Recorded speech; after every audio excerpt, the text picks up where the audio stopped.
Hello and welcome to another modelling video. This is Alan from the Man at YouTube with another model video. Looking back to 3D printing and upgrading my DLP resin setup, I have purchased and will be unboxing, reviewing and showing you how to set up the Anycubic Photon Mono X, the recent printer from 2020-2021. Purchased from an authorized dealer on eBay, it arrived well packaged and with every conceivable consumable and tool item to set up and use. Even a USB flash drive with digital instructions and all the accompanied software. Basic catalog instruction booklet also was included to help set up with the basic assembly before plugging in anything digitally. Following the instructions and a bit of screwing with some knobs and an Allen key, the initial setup was very easy. The quality of the material workmanship was fairly high, mostly aluminium,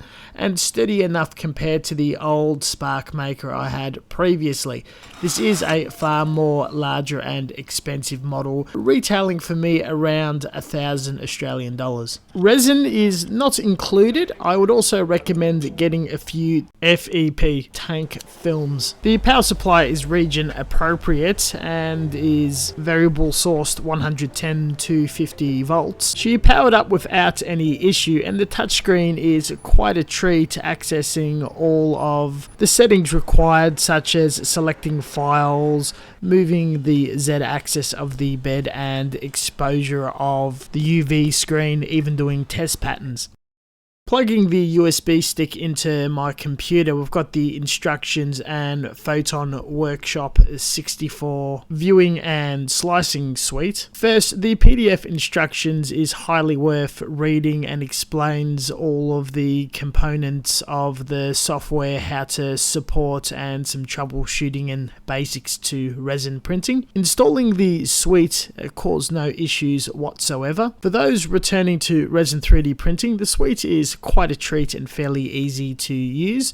Those new to the hobby shouldn't have too much issue, but there is quite a bit of a learning curve with the settings and placing of supports. You can place individual supports to components low or high on the bed, reposition the model, scale, make hollow with patterned infill, chop up the models and even cut holes in it, which is very convenient and saves editing your model or moving it to a software like Mesh Mixer. Now, there are some initial input settings for all the different type of Anycubic resins. I have had a go of the test pattern, what the machine recommended, and it outright failed. I do recommend joining a Anycubic forum either on Reddit, Facebook, or any social media you may appear.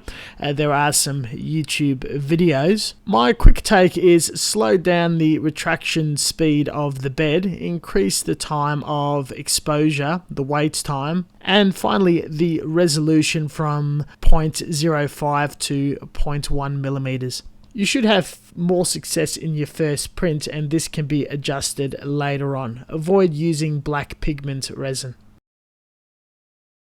The test G-code model already installed is a bit ridiculously ornate and tricky to print. Consider downloading and trying a test calibration print model, which is normally found online for free. I like to test on a figure and a tank. Before we get too carried away, I leveled the bed by undoing the Allen keys and lowering it to the bottom of the tank. Filling the tank with resin after tightening the Allen keys, I've poured in some resin, did a basic test print, and made sure that the initial layer stuck to the build plate. This is all navigated from the touchscreen. Now you can select your test model or a whole bed of test models, press slice. After formatting, it will calculate how much resin and how long it's going to print and show you a showcase of what the images will look like as it's curing your resin. This is very helpful for prints that fail in the future, particularly if you have a dodgy STL or model mesh. The sliced file is called a G-code. It is loaded on your USB stick and stuck into the 3D printer. You'll be able to access it from the print settings. During the print, there's a couple of settings you can adjust, see the progress, what image is printing, and pause, which I never recommend. The first bit of parts printed successfully with full detail and no issues. Unfortunately, I did run out of resin. Other tests including wargaming figures and small tanks, parts for 1/12 dolls also worked. Larger prints needed more adjusting and practice to get right. The PFE film has less tension and can tear, warp and leak far easier. If the resin leaks onto the screen, it's utterly ruined when hardened and requires a $200 replacement. Prints are more successful when you have a fresh film, and a few should be on hand. Make sure you use a screen protector. What really improved my print, especially the big one, was controlling the exposure strength from 100% to 80 or 60. It seems to be a bit strong and over cures. Lowering it has made my large print very successful. This is accessed via the touchscreen. It is very important to be aware that if you experience a failed print, you need to eject all the resin out of the tank, not to press into the film via the bed, including any parts that may not have formed correctly on your bed.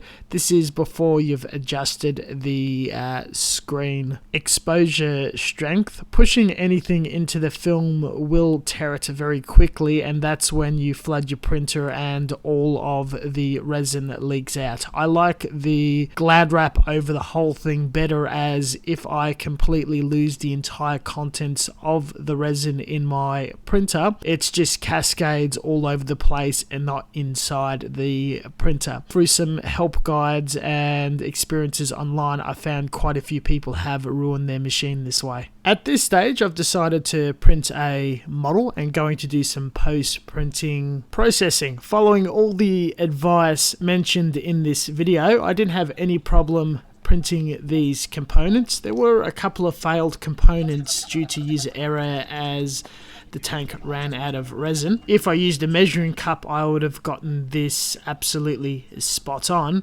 The resin is irritant and not good for the skin. Wear gloves when pulling anything out of the tank. I've removed the parts and gave them a good wash. There was minimal issues with each of the component detail wise, and fairly happy how they popped out. You can buy a post-printing, curing and resin wash machine, but using a container, I scrubbed them down and soaked with methylated spirits, first with a dirty batch, second with a clean batch. Isopropic alcohol can be sourced in the US and Europe, and allowed several hours in open sunlight to firm up a bit. The supports were trimmed with little sprue nippers. The nubs removed with a knife, then sanded. They may leave pock marks behind, so be wary where you put supports after printing, as they do need to be cleaned up anywhere without too much detail. Cured them under a UV light. I had this nail salon machine handy for small parts. I'm going to have to get something bigger for larger models. And continued to paint and assemble. I've got the Nether Gundam from Gundam. The model came from Nether Gundam builds. This is known as a cover kit in the anime model building community that goes over an existing robot, and it snapped in quite nicely with a bit of glue, paint and limited old-fashioned style articulation. Very pleased with the finish. The large build plate produced that massive Dragon Ball Z bust with fantastic detail I've never seen in a printer before. The little Warhammer Space Marine and tank was far more refined and smoother than anything I've gotten out of my Spark Maker. This 3D printer in the end is still considered a budget and entry-level machine. There is a miniature version that's quite cheap, just the Photon Mono. A few quirks with the leaking pretty easily, which I feel is just a large bed issue, and the strength of the screen. With knowledge through experience with other modelers and tinkerers using this machine and the tips from this video, I hope you have a very pleasant experience and create quite a few models with your machine, or if you do consider purchasing one. I've gone through many months of failures, testing and reevaluating numbers to reach to this finished conclusion, and am fairly pleased with the prints that I'm producing at the moment. Thank you very much for watching, and as always, until next time, stay tuned for further content, 3D printing and traditional scale modeling. I will do a follow-up video of a large model out of this printer and go into further information about settings adjustments. Catch you guys next time.